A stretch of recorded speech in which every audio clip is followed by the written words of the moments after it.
ನಮಸ್ತೆ ವೀಕ್ಷಕರೇ, ನಾನು ನಿಮ್ಮ ಮಜಾಗಲ್ ತ್ರಿಷಾ ರಮೇಶ್. ಇವತ್ತು ನಮ್ ಜೊತೆಗಿದ್ದಾರೆ ರಾಜ್ಯ ಪ್ರಶಸ್ತಿ ವಿಜೇತೆ ಅಕ್ಷತಾ ಪಾಂಡವಪುರ ಅವರು. ಅವ್ರಿಗೆ ಪ್ರಶಸ್ತಿ ಸಿಕ್ಕಿದ್ದು ಎಷ್ಟು ಖುಷಿಯಾಗಿದೆ, ಏನೇನೆಲ್ಲ ಹಂಚ್ಕೊಂತಾರೆ. ಇಷ್ಟು ವರ್ಷದ ಅವರ ರಂಗಭೂಮಿ ಜೀವನ ಹಾಗೆ ಚಲನಚಿತ್ರ ಜೀವನ ಹೇಗಿತ್ತು ಅಂತ ಅವ್ರ ಹತ್ರ ತಿಳ್ಕೊಳ್ಳೋಣ ಬನ್ನಿ. ನಮಸ್ತೆ ಮೇಡಮ್, ಹೇಗಿದ್ದೀರಾ? ಅಭಿನಂದನೆಗಳು. ಖುಷಿ ಆಯ್ತು ನಿಮಗೆ ನಟಿ ಪ್ರಶಸ್ತಿ ಬಂದಿದ್ದು, ರಾಜ್ಯ ಪ್ರಶಸ್ತಿ ಬಂದಿದ್ದು. ಎಷ್ಟು ಖುಷಿ ಆಗ್ತಿದೆ ಮೇಡಮ್?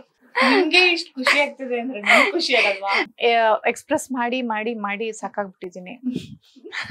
ಹಂಗೇನಿಲ್ಲ, ಸುಮ್ಮನೆ ಹೇಳಿದ್ದು ಇಲ್ಲ, ನಿಜವಾಗ್ಲೂ ತುಂಬಾ ಖುಷಿ ವಿಷಯನೇ. ಪ್ರತಿಯೊಬ್ಬ ನಟರಿಗೂ ಒಂದು ಸಮ್ಮಾನ ಅನ್ನೋದು ಇಂಪಾರ್ಟೆಂಟ್ ಆಗಿರುತ್ತೆ, ಅಂದ್ರೆ ಮಾಡೋ ರಿಯಲ್ ಆರ್ಟಿಸ್ಟಿಗೆ. ಹಾಗಾಗಿ ನನಗೆ ಈ ವರ್ಷ ಅಂದ್ರೆ 20ನೇ ಇಸ್ವಿನಲ್ಲಿ ಪಿಂಕಿಯಲ್ಲಿ ಚಿತ್ರ ಗುರುತಿಸಿ ಕೊಟ್ಟಿರೋದು ತುಂಬಾ ಅಂದ್ರೆ ತುಂಬಾ ಖುಷಿ ವಿಷಯ.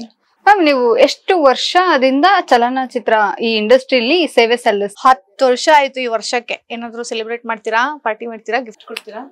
ನೀವು ಕೇಳಿ ಮ್ಯಾಮ್, ನೀವು ಕೇಳೋದು ಹೆಚ್ಚ, ನಾ ಮಾಡೋದು ಹೆಚ್ಚ.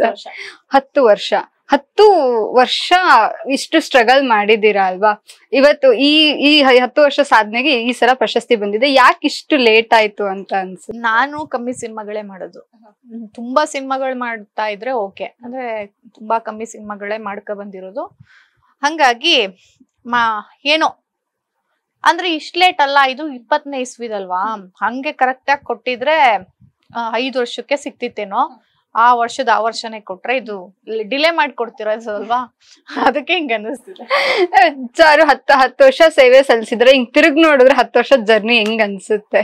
ನಾನು ಹಿಂಗ್ ತಿರುಗ್ ನೋಡಿದ್ರೆ ನನಗೆ ಹೆಚ್ಚು ಕಾಣಿಸೋದೆ ನನ್ನ ರಂಗಭೂಮಿ ಅನುಭವಗಳು, ಥಿಯೇಟರ್ ಎಕ್ಸ್ಪೀರಿಯನ್ಸ್.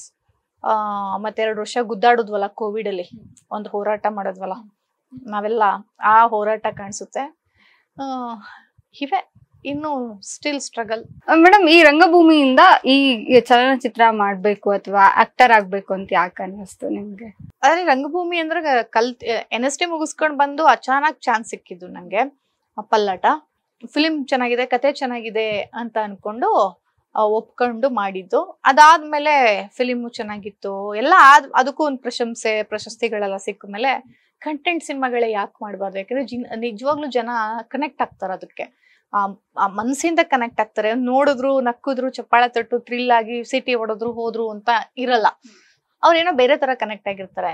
ಆಮೇಲೆ ನಾವು ಕತೆಗಳನ್ನ ಹೇಳ್ಬೇಕಾಗಿರೋದೇ ಅಂತ ಜನಜೀವನ ಕತೆಗಳನ್ನೇ ಹೇಳ್ಬೇಕು, ಅವ್ರ ಜೀವನ ಶೈಲಿಗಳನ್ನೇ ಹೇಳ್ಬೇಕು. ಅವಾಗ ಇಂಥ ಕಂಟೆಂಟ್ ಸಿನಿಮಾಗಳೇ ಆ ತರದ್ ಮಾಡ್ತಾ ಹೋಗ್ತಾ ಇರೋದು.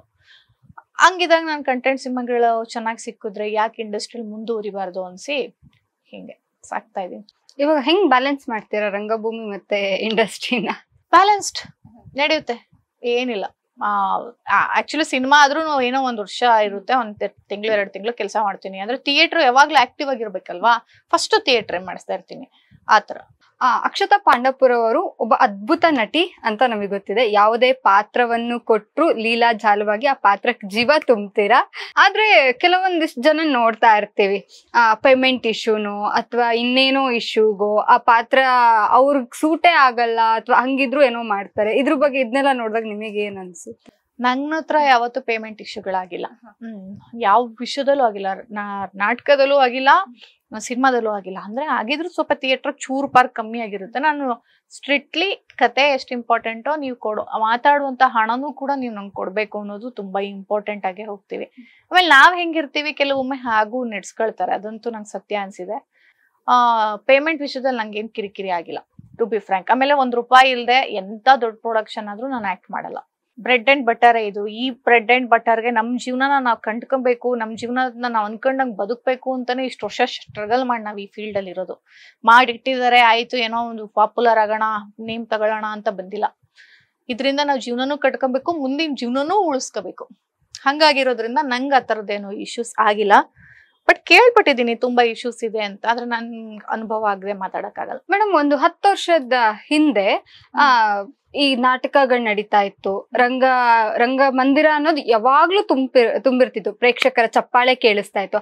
ಆದ್ರೆ ಇತ್ತೀಚೆಗೆ OTT ಬಂದು ಅಥವಾ ಇನ್ನೇನೋ ಪ್ಲಾಟ್ಫಾರ್ಮ್ಗಳು ಬಂದು ಜನ ಒಂದ್ ಸ್ವಲ್ಪ ಆಸಕ್ತಿ ಕಳ್ಕೊಂಡಿದ್ದಾರೆ ಅನ್ಸುತ್ತಾ, ಅಥವಾ ಕಲಾವಿದರಿಗೆ ನಮಗೆ ರೆಕಗ್ನೈಸ್ ಮಾಡ್ತಿಲ್ಲ, ಯಾಕೆ ಇದನ್ ಮಾಡೋಣ ಬೇರೆ ಏನಾದ್ರು ಮಾಡೋಣ ಅಂತ ಹೇಳ್ಬಿಟ್ಟು ನಾಟಕಗಳು ಸ್ವಲ್ಪ ಕಮ್ಮಿ ಆಗಿದಾವ? ನಾನು ತುಂಬಾ ಎಂಜಾಯ್ ಮಾಡ್ತಿದ್ದೆ ನಾಟಕಗಳನ್ನ. ಶುದ್ಧ ತಪ್ಪು ಇದು. ಆಕ್ಚುಲಿ ಹೇಳ್ಬೇಕಂದ್ರೆ OTTಗಳು ಸೃಷ್ಟಿ ಆದ್ಮೇಲೆ ರಂಗಮಂದಿರಗಳು ತುಂಬ್ತಾ ಇದಾವೆ, ಆದ್ರೆ ಸಿನಿಮಾ ರಂಗಗಳು ತುಂಬ್ತಾ ಇಲ್ಲ. ಥಿಯೇಟರ್ ಜನ ಹೋಗ್ತಾ ಇಲ್ಲ ಸಿನಿಮಾ ನೋಡಕ್ಕೆ, ಯಾಕೆ OTT ಸಿಕ್ಕಿದೆ, ಎಂಟರ್ಟೈನ್ಮೆಂಟ್ ಅನ್ನೋದು ಮೊಬೈಲ್ ಬಂದಿದೆ ಎಲ್ಲ ಅದೇ. ಆದ್ರೆ ನಿಜವಾಗ್ಲೂ ಥಿಯೇಟರ್ನ ಎಕ್ಸ್ಪೀರಿಯನ್ಸ್ ಮಾಡ್ಬೇಕು ಅಂದ್ರೆ ಲೈವ್ ಅಲ್ಲೇ ಹೋಗಿ ನೋಡ್ಬೇಕು, ಆತರ ಎಕ್ಸ್ಪೀರಿಯನ್ಸ್ ಮಾಡ್ಬೇಕು ಅನ್ನೋ ಒಂದಷ್ಟು ಜನದ ವಲಯ ಇರೋದ್ರಿಂದ ನೀವು ರಂಗಶಂಕರ ಹೋಗಿ ಇನ್ನೆಲ್ಲಾದ್ರೂ ಹೋಗಿ ಯಾವ್ದಾದ್ರು ಹೌಸ್ಫುಲ್ ಶೋಸ್ ಎಲ್ಲ, ಇವತ್ತಿಗೂ ಹೌಸ್ಫುಲ್ ಶೋಸ್. ನಾವು ಶೋಸ್ ಮಾಡ್ತೀನಿ ಹೊರಗಡೆ ಎಲ್ಲ. ಜನ ಥಿಯೇಟರ್ ಅಂದ್ರೆ ಅದಕ್ಕೆ ಬೇರೆ ತರದೇ, ಕೆಲವರು ಅಂದ್ರೆ ಮ್ಯಾಕ್ಸಿಮಮ್ ಜನ ಅದಕ್ಕೆ ಅದ್ರದೇ ಆದ ಬೆಲೆ ಕೊಡ್ತಾರೆ. ಇನ್ ಕೆಲವರು ನಾಟಕದೊಳೆ ಅಂತಾರೆ, ಅದೆಲ್ಲ ಅದನ್ನು ಇದೆ. ಇನ್ನು ಈ ನಾಟಕ ಮಂಡಳಂತೆ ಅದೇನ್ ನಾಟಕ ಮಂಡಳು ಹಿಂಗೆಲ್ಲ ಇದೆ ಆಯ್ತಾ.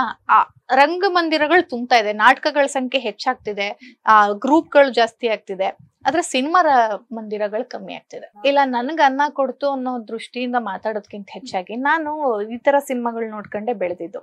ಟೆಂಟು ಟಾಕೀಸು ನಮ್ಮ ಊರುಗಳಲ್ಲಿ ಆ ತರದ್ರೆಲ್ಲ ನೋಡ್ ಬೆಳೆದವಳಲ್ವಾ, ಅದೊಂದು ಎಕ್ಸ್ಪೀರಿಯನ್ಸೇ ಬೇರೆ, ಮಜಾನೇ ಬೇರೆ, ಥ್ರಿಲ್ಲೇ ಬೇರೆ. ಅದು ಅಲ್ಲೆಲ್ಲ ಕುತ್ಕೊಂಡು ಗಾಂಧಿ ಕ್ಲಾಸ್ ಇರ್ತಿತ್ತು, ಆ ಕಡ್ಲೆಕಾಯಿ ಮತ್ತೆ ಬೀಡಿ ಸೇದಿದ್ದು ವಾಸನೆಗಳ ಮಧ್ಯೆ ಒಂದ್ ಸಿನಿಮಾ ನೋಡೋದು, ಸೀಟಿ ಚಪ್ಪಾಳೆಗಳ ನಡುವೆ, ಅಯ್ಯೋ ಬೇರೆ ಲೆವೆಲ್ ಎಕ್ಸ್ಟ್ರೀಮ್. ಅದನ್ನು ಅನುಭವಿಸಿರೋರ್ಗೆ ಅಷ್ಟೇ ಗೊತ್ತು. ಇನ್ನು ನಮ್ಗಿಂತ ಇನ್ನು ಸ್ವಲ್ಪ ಸೀನಿಯರ್ಸ್ ಅಂತೂ ಎಂಜಾಯ್ ಮಾಡ್ತಾರೆ. ಹಂಗೆ ಸಿನಿಮಾ ಅಂದ್ರೆ ಅಣ್ಣೂರ್ ಸಿನಿಮಾ ಅಂತೆ, ಯಾವಾಗ ಎಲ್ಲಾ ಸಿನಿಮಾ 100 days 100 days ಕಮ್ಮಿ ಆಗಿದ್ ಸಿನಿಮಾಗಳ ಸಂಖ್ಯೆನೆ ಕಮ್ಮಿ. ಹೊಡಿರೋ ಸಿನಿಮಾಗಳು ಎಷ್ಟು ಚೆನ್ನಾಗಿತ್ತು ಅಂದ್ರೆ ಆ ವಾತಾವರಣ ಬೇಕು ಅಂತ ಅಷ್ಟೇ ನಂಗೆ ಇಂಡಸ್ಟ್ರಿಲಿ. ನಾನು ಆಡಿಯನ್ಸ್ ಆಗಾದ್ರೂ ಸರಿ ಎಂಜಾಯ್ ಮಾಡ್ತೀನಿ, ಆ ತರದ್ದು ಮತ್ತೆ ಇಂಡಸ್ಟ್ರಿ ನಮ್ಗೆ ವಾಪಸ್ ಬೇಕು. ಕಾಮನ್ ಆಗಿ ಪ್ರತಿ ಶುಕ್ರವಾರ ರಿಲೀಸ್ ಆಗೋ ಹಂಗೆ ರಿಲೀಸ್ ಆಗಿದ್ದ ದಿನನೇನ್ ಹೋಗಲ್ಲ, ಬಟ್ ಹೋಗ್ ನೋಡ್ತೀನಿ. ಅಂದ್ರೆ ನಾನು ಸ್ವಲ್ಪ ಈಗ OTT ಬಂದ್ಮೇಲೆ ಟೈಮ್ ಹೊಂದಿಸ್ಕೊಳಕ್ಕಾಗಲ್ಲ. ಈಗ 1 ವಾರ 2 ವಾರ ಇರೋದು ಹೆಚ್ಚು ಅಂತ ಆಗಿದೆ ಸಿನಿಮಾಗಳು. OTT ಕಾಯ್ತೀನೇನೋ ಅಥವಾ ಒಂದೊಂದ್ಸಲ ಹೋಗಿ ನೋಡ್ತೀನಿ, ಯಾರೋ ಫ್ರೆಂಡ್ಸ್ ಹೋಗೋಣ ಅಂದ್ರೆ ಹೋಗ್ತೀನಿ. ಒಟ್ಟು ನಂಗೆ ನೋಡೋದು ಇಷ್ಟೇ. ಫಿಲ್ಮ್ ಫೆಸ್ಟಿವಲ್ಗಳೆಲ್ಲ ರೆಗ್ಯುಲರ್ ಪ್ರತಿ ವರ್ಷ ಅಟೆಂಡ್ ಮಾಡ್ತೀನಿ. ಯಾವ ತರ ವಿಜುವಲ್ ಹೊಡೆದು ಫುಲ್ ಕಿರ್ಚಾಡಿ ಮಾಡಿ ಈಗ ಪ್ರೆಸೆಂಟ್ ನನ್ಗೆ ಅನ್ಸುತ್ತೆ. ಆದ್ರೆ ಒಂದೇ ಒಂದ್ ದೇವ್ರು ನನಗ್ ಕೊಟ್ಟಿಲ್ಲ, ವಿಜುವಲ್ ಹೊಡಿಯಕ್ ಬರಲ್ಲ. ಇಲ್ಲ ಅಂದ್ರೆ ನಾನು ವಿಜುವಲ್ ಅಕ್ಕಪಕ್ಕದವರೆಲ್ಲ ಕೂಡ್ಸಿದ್ರು ನಾನು ಕಿರ್ಸ್ತೀನಿ, ಅವ್ರು ವಿಜುವಲ್ ಹೊಡಿತಾರೆ, ಹಂಗ್ ಮಾಡ್ತೀನಿ. ವಿಜುವಲ್ ಹೊಡಿಯಕ್ ಟ್ರೈ ಮಾಡಿ ಬಂದೇ ಇಲ್ಲ. ಅವೆಲ್ಲ ಹಂಗೆ ನೋಡೋದ್ ನಾನು. ಅದೇ ತರ ಸಖತ್ತು ನಂಗೆ ಅಳು ಬಂತು ಅಂದ್ರೆ ಯಾರನ್ನೂ ನೋಡ್ತಿರೋ ಬಿಕ್ಕಿ ಎತ್ತಿರ್ತೀನಿ. ಒಂದೊಂದ್ಸಲಿ ಜೋರಾಗಿ ಏನಾಗ್ತೀನಿ. ನಾನ್ ಫುಲ್ 100% ಝೀರೋ ಆಗಿ ಫುಲ್ ಆಡಿಯನ್ಸ್ ಆಗಿ ಕುತ್ಕೊಂಡು ಒಂದ್ ಸಿನಿಮಾನ ಅವ್ರು ಯಾರು ಆಕ್ಟ್ರು ಇವ್ರು ಯಾರು ಆಕ್ಟ್ರು ಅಂತ ಫಸ್ಟ್ ನೋಡೋದೇ ಇಲ್ಲ, ಸಿನಿಮಾ ತರ ನೋಡ್ತೀನಿ, ಎಂಜಾಯ್ ಮಾಡ್ತೀನಿ. ಮೇಡಮ್, ಅನಂತ್ ನಾಗ್ ಸರ್ ಬಗ್ಗೆ ನಿಮಗೆ ಗೊತ್ತೇ ಇದೆ. ಒಬ್ಬ ಅದ್ಭುತ ನಟ. ನಾವೆಲ್ರೂ ಚಿಕ್ಕ ವಯಸ್ಸಿಂದನೂ ನೋಡ್ಕೊ ಬಂದಿದೀವಿ ಅವ್ರನ್ನ. ತುಂಬಾ ಅದ್ಭುತವಾದ ನಟ. ಅವ್ರಿಗೆ ಇತ್ತೀಚೆಗೆ ಪದ್ಮಶ್ರೀ ಅನೌನ್ಸ್ ಆಗುತ್ತೆ. ಇಷ್ಟು ವರ್ಷ ಬೇಕಾಯ್ತಾ ಒಬ್ಬ ಮೇರು ನಟನಿಗೆ ಒಂದ್ ಅನೌನ್ಸ್ಮೆಂಟ್ ಮಾಡಕ್ಕೆ ಅಂತ? ಈಗ ಅನಂತ್ನಾಗೆ ಪದ್ಮಶ್ರೀ ಬಂದ್ರು ಅಷ್ಟೇ, ಡಾಕ್ಟರೇಟ್ ಬಂದ್ರು ಅಷ್ಟೇ. ನಮ್ಮ ಅನಂತ್ ನಾಗ್ ನಮ್ಗೆ ನಟ, ಹೆಮ್ಮೆ ನಟ. ನಾವ್ ಏನೇ ಬಂದ್ರು ಅನಂತ್ ನಾಗ್ ಅವ್ರ ಬಗ್ಗೆ ಅಂತೂ ಹೆಂಗೆ ಅಂದ್ರೆ ಎಲ್ಲಾರು ಇಮಿಟೇಟ್ ಮಾಡ್ತಾ ಇರ್ತಾರೆ ಆರ್ಟಿಸ್ಟ್ಗಳನ್ನ. ಅಬ್ಸರ್ವ್ ಮಾಡಿ, ಅನಂತ್ ನಾಗ್ನ ಯಾರಾದ್ರು ಮಾಡ್ತಾರ? ಅವ್ರು ಎಷ್ಟು ಚೆನ್ನಾಗಿ ಆಕ್ಟ್ ಮಾಡ್ತಾರಂದ್ರೆ ಅವ್ರು ಆಕ್ಟ್ ಮಾಡ್ತಿದಾರೆ ಅಂತಾನೆ ಅನ್ಸಲ್ಲ. ಸೆಟಲ್ಡ್ ಆಗಿ ಹೆಂಗೆ ಹೆಂಗೆ ಹೆಂಗೆ ಅಂತ ನಾನು ಅನಂತ್ ನಾಗ್ ಅವರು ನಿಶಾಂತ್ ಫಿಲಿಂ ನೋಡ್ತಿದ್ದೆ.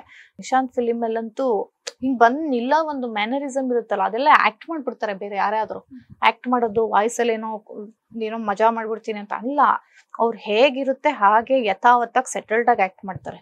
ಅನಂತ್ ನಾಗ್ ಅವರ ಪರ್ಫಾರ್ಮೆನ್ಸ್ ಸ್ಟೈಲೇ ಬೇರೆ. ಅವ್ರನ್ನ ನೋಡು ಕೂಡ ನಾವು ಕಲ್ತಿದೀವಿ. ಅಂದ್ರೆ ಆಕ್ಟಿಂಗ್ ನೋಡ್ಬೇಕಾದ್ರೆ ಏನ್ ಮಾಡ್ಬಾರ್ದು ಅನ್ನೋದು ನಮ್ಗೆ ತುಂಬಾ ಗೊತ್ತಿರ್ಬೇಕು. ಏನ್ ಮಾಡ್ಬಾರ್ದು ಅನ್ನುವಾಗ ನಾವ್ ಅನಂತ್ ನಾಗ್ ಅವ್ರನ್ನ ನೋಡ್ಕಲಿಬೇಕು. ಯಾಕೆಂದ್ರೆ ಅವರು ಏನೇನೋ ಮಾಡಲ್ಲ, ತುಂಬಾ ಇಷ್ಟ ಆಗ್ತಾರೆ. ಅವರಿಗೆ ಅಟ್ಲೀಸ್ಟ್ ಈಗ್ಲಾದ್ರೂ ಬಂತಲ್ಲ ಅನ್ನೋದೇ ನಮಗ್ ಖುಷಿ. ಯಾವತ್ತಾದ್ರೂ ವೇದಿಕೆನ ಹಂಚ್ಕೊಂಡಿದೀರಾ ಮೇಡಮ್ ಅನಂತ್ ನಾಗ್ ಸರ್? ನಾನು ಅವ್ರನ್ನ ಭೇಟಿನೂ ಮಾಡಿಲ್ಲ. ಯಾವತ್ತಾದ್ರೂ ಅವ್ರ ಮಗಳು ಪಾತ್ರನೋ ಮುಂದಿನ ದಿನಗಳಲ್ಲಿ ಮಾಡೋ ಅಂತ ಅವಕಾಶ ಸಿಕ್ಕರೆ?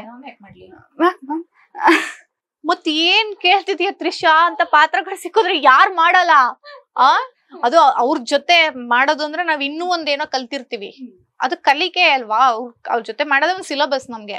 ಖಂಡಿತ. ಅಯ್ಯೋ ಫುಲ್ ಖುಷಿಯಾಗಿ ಮಾಡ್ತೀರಾ. ಆತರ ನಂಗೆ ತುಂಬಾ ಜನ ಆಕ್ಟರ್ಗಳಿದಾರ, ಅವ್ರ ಜೊತೆ ಆಕ್ಟ್ ಮಾಡ್ಬೇಕು ಅನ್ನೋ ಹುಚ್ಚು. ಯಾರ್ಯಾರಿದಾರ? ನಮ್ ಕಿಶೋರ್ ಅವರು, ನಮ್ ಕನ್ನಡದಲ್ಲಿ ಕಿಶೋರ್ ಅವ್ರು ಇದಾರೆ. ಅಂಡ್ ನಮ್ಮ ಫಹಲ್ ಫಾಸಿದ್ ಮಲಯಾಳಂನಲ್ಲಿ. ಅವರು ಇವರಿಬ್ರು ನಂಗೆ ತುಂಬಾ ಇಷ್ಟ ಆಗ್ತಾರೆ, ಅವ್ರ ಜೊತೆ ಆಕ್ಟ್ ಮಾಡ್ಬೇಕು ಅಂತ.